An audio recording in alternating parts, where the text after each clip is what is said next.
L'évangile, qu'est-ce que c'est? T'es-tu déjà posé la question? Pour y répondre, on va regarder en 3 étapes simples. Premièrement, faisons un petit peu d'étymologie. Le mot évangile vient du grec. Il faut savoir que la Bible a été écrite dans des langues étrangères. L'Ancien Testament a été écrit en hébreu et en araméen, et le Nouveau Testament a été écrit en grec. Et justement, le mot évangile vient du Nouveau Testament, dans lequel se trouvent les différents évangiles. Et le mot évangile vient du grec évangélion et signifie bonne nouvelle. Donc l'évangile, c'est une bonne nouvelle.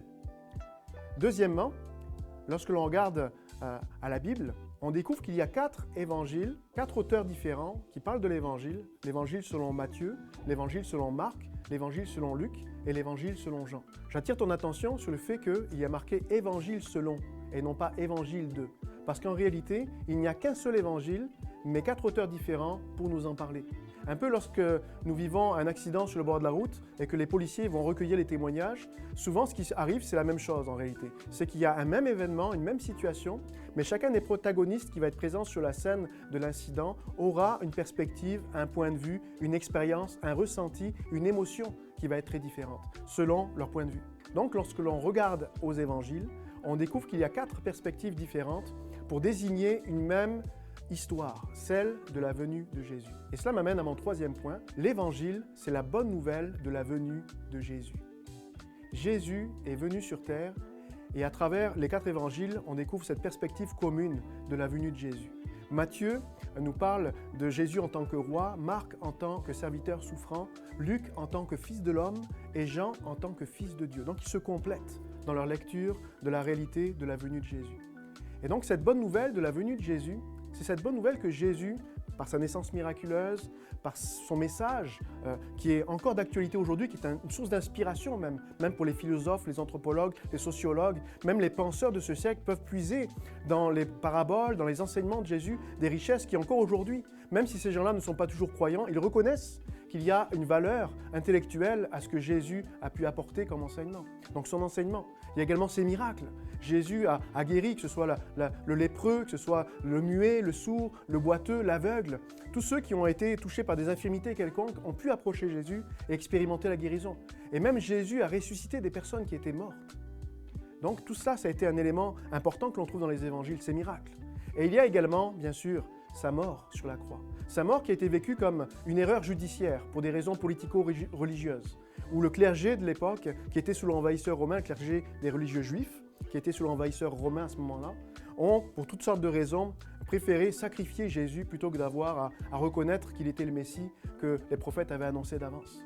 Et donc la mort de Jésus est une erreur judiciaire. Mais face à cette erreur judiciaire, on découvre également dans les évangiles que cela était arrêté d'avance par Dieu. C'était un plan que Dieu avait préparé d'avance. Et donc le rejet des Juifs par rapport à Jésus avait été anticipé par Dieu parce que c'était le moyen par lequel Jésus allait donner sa vie et le moyen par lequel il allait pouvoir accomplir le but de sa venue. Il dira même à un moment donné, dans le jardin de Gethsémanée, juste avant, quelques heures avant la croix, il dira « Mais que dirais-je ? Retire de moi cette coupe, mais je suis venu pour cette heure. Je suis venu pour ce moment. » Donc Jésus avait conscience que le but ultime de sa venue sur terre, c'était de donner sa vie sur la croix. Et cela nous interpelle. Et également, l'évangile ne se termine pas avec la croix, parce qu'on sait que 3 jours après, selon ce que les prophètes avaient annoncé d'avance, Jésus est ressuscité. Il a vaincu la mort. Peut-être vous allez vous demander, mais pourquoi est-il ressuscité? En réalité, la mort est entrée dans le monde, nous dit la parole de Dieu, à cause du péché. Le péché a provoqué la mort dans le monde. Mais Jésus, de par sa nature à la fois divine et humaine, n'a pas commis de péché. Il avait une perfection morale en lui. Il a été tenté comme nous en toutes choses, il a été éprouvé comme nous en toutes choses, mais il n'a jamais succombé à l'attrait du péché. Et donc lorsqu'il est mort sur la croix, c'est une vie innocente et parfaite qui a été sacrifiée. Et comme l'a dit également David, qui a prophétiquement écrit dans un psaume, il a dit « Il ne permettra pas à ton bien-aimé de voir la corruption et il ne permettra pas à la mort de la retenir dans ses liens. » Et donc lorsque David a écrit cela, David est mort. Il y a son sépulcre en Israël. Mais il avait prophétisé, annonçant d'avance le fait qu'un jour le Messie viendrait, lui le saint, le bien-aimé de Dieu, et qu'à travers la mort, il démontrerait justement la perfection de son sacrifice par le fait de la résurrection. Parce qu'il n'est pas possible que la mort puisse le retenir, parce qu'il n'a pas de péché, parce que le pouvoir de la mort, c'est le péché.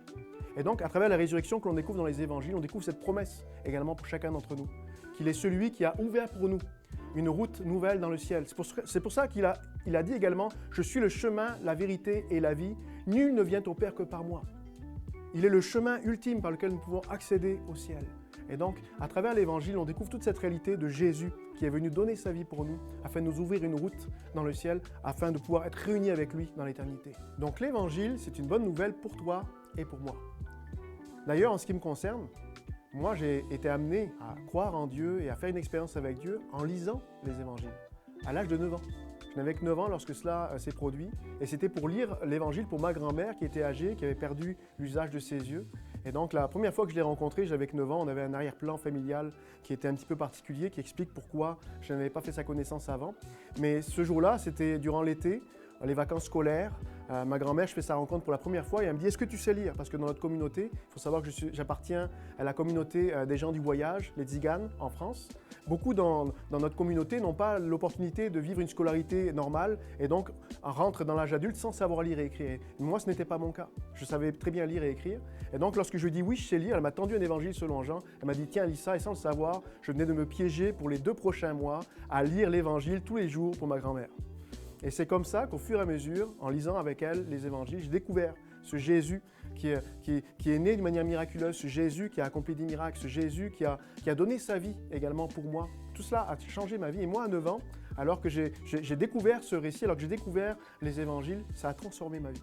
Et si aujourd'hui je suis pasteur pour parler justement de Jésus à tous ceux et celles qui m'entourent, c'est parce que cette lecture-là a transformé ma vie.